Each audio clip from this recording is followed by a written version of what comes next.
Ahsoka Tano was sent out on a dangerous mission of retrieving a Sith holocron needed for the weapon housed within the temple of the world of Malachor. She initially thought that she would set out somewhere in the galaxy looking for clues as to where one would be, but something kept calling her here on the planet. As her master left, she ventured deeper into the temple, the darkness pulling her in, almost calling her name amidst the ominous whispers that filled her ear. If she had made this venture years ago, she would have collapsed from the sheer pressure of pain and suffering. But it was just the opposite now. She felt almost lifted as she carried on, seeing more and more history of the world laid out before her.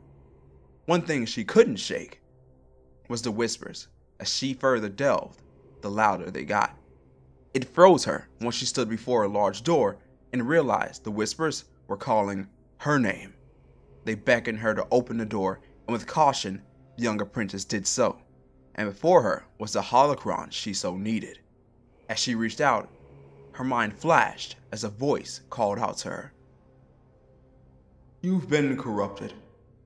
How shocking." The voice echoed throughout Ahsoka's head, but she could see no one before her. However, she could recognize the voice.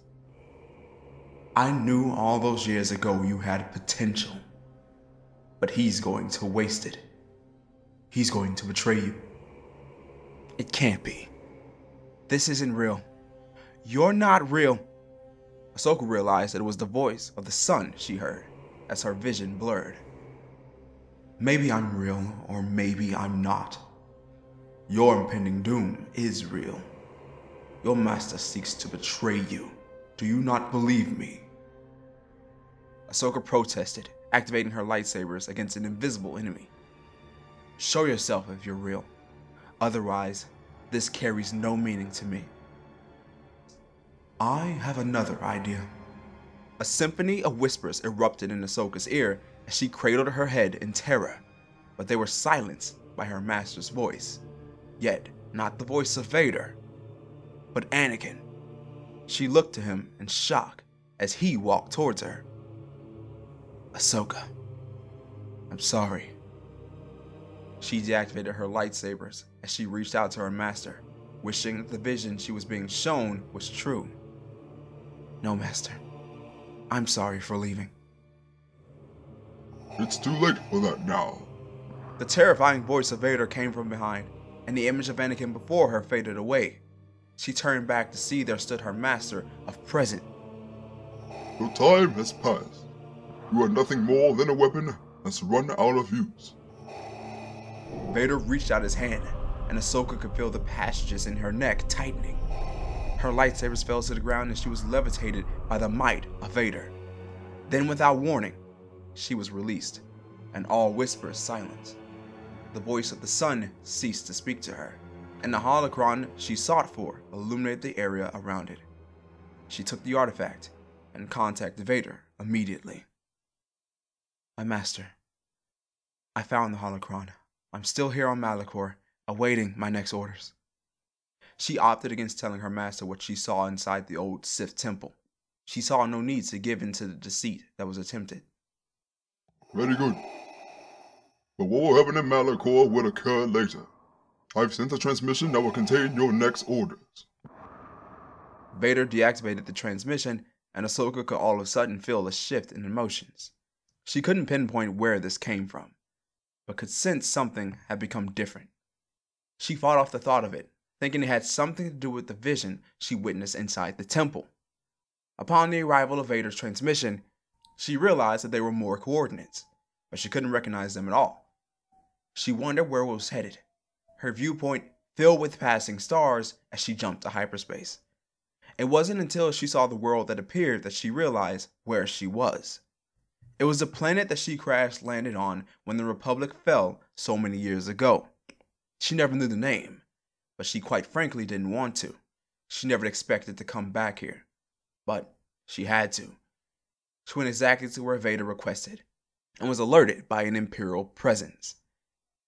She stepped from her ship to see Imperial troopers, all with their blasters aimed at her. She reached for her lightsaber, and the Grand Inquisitor appeared to stop her. Lord Vader, we've located the Jedi. Shall I finish her?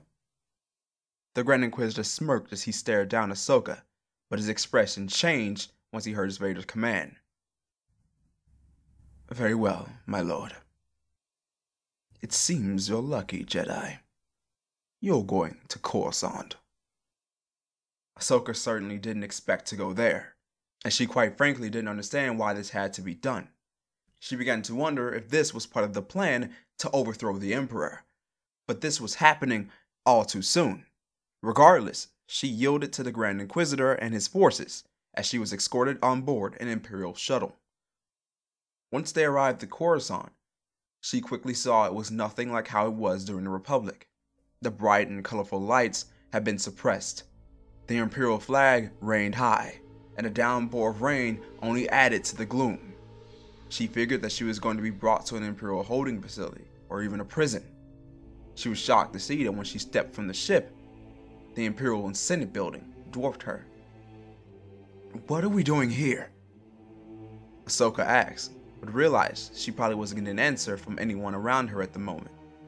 She was brought to an elevator where two guardsmen stood, both drenched in crimson red armor. They both now escorted her to the lift as they headed up. The door opened after a long journey, and there stood Darth Vader.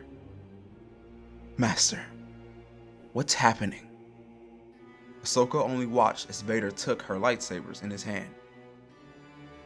You were discovered, and now you must face the Emperor.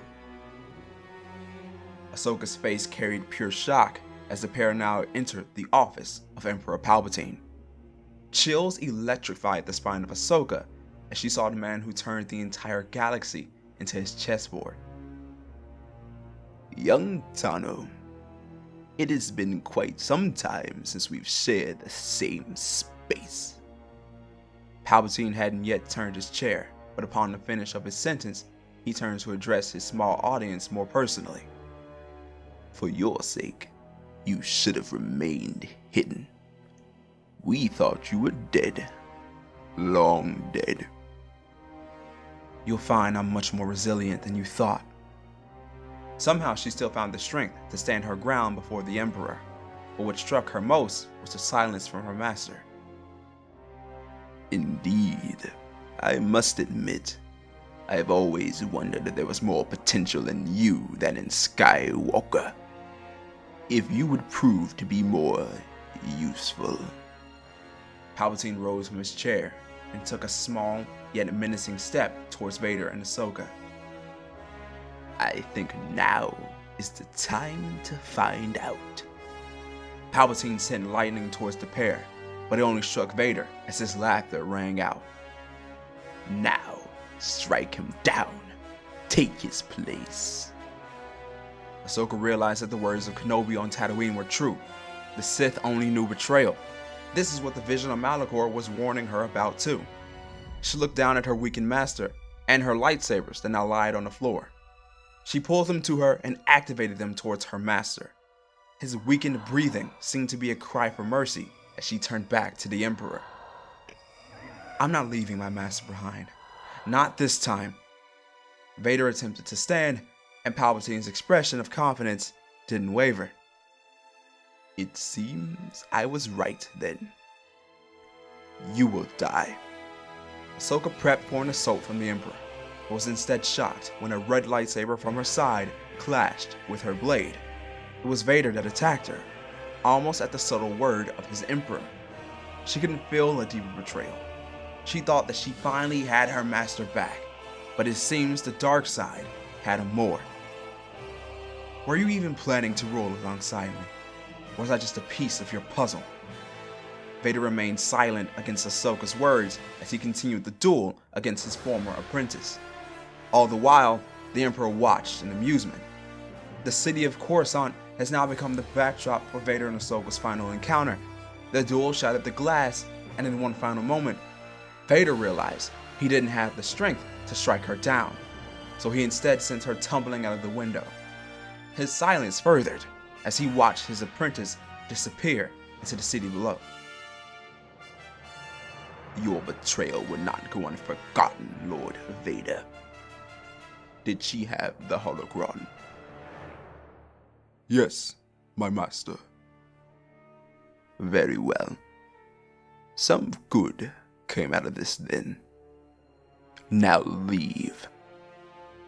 Vader exited the room and waited for whatever his master had planned next.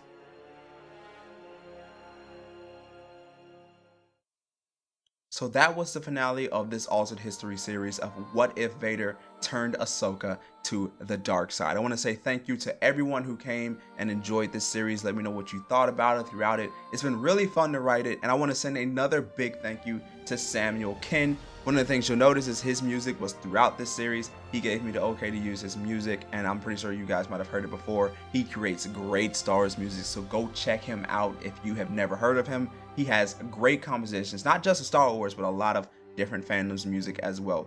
So again, thank you to Samuel Ken for allowing me to use his music. Well, now I guess you guys are wondering what happens next. Well, if you've been keeping up, you know that next Sunday, the behind the scenes for this particular series will be brought up. I'll be talking about, as usual, old ideas that didn't get used, anything along those lines. I'll be talking about the ending of this story and what I would see this story going in the future. Would I come back for a sequel? Things like that are going to be covered in the behind the scenes. And then the Sunday after that, we'll be kicking off the next series. But I'm going to keep what it is under wraps until it is aired. I'm not going to tell you guys. It's going to be a shocker, but I can't wait to get to it. So if you enjoyed this particular video, be sure to hit that like button and subscribe and ring that bell to get notified about every upload here on the Marauders Guild. And until the next time, may the force of others be with you.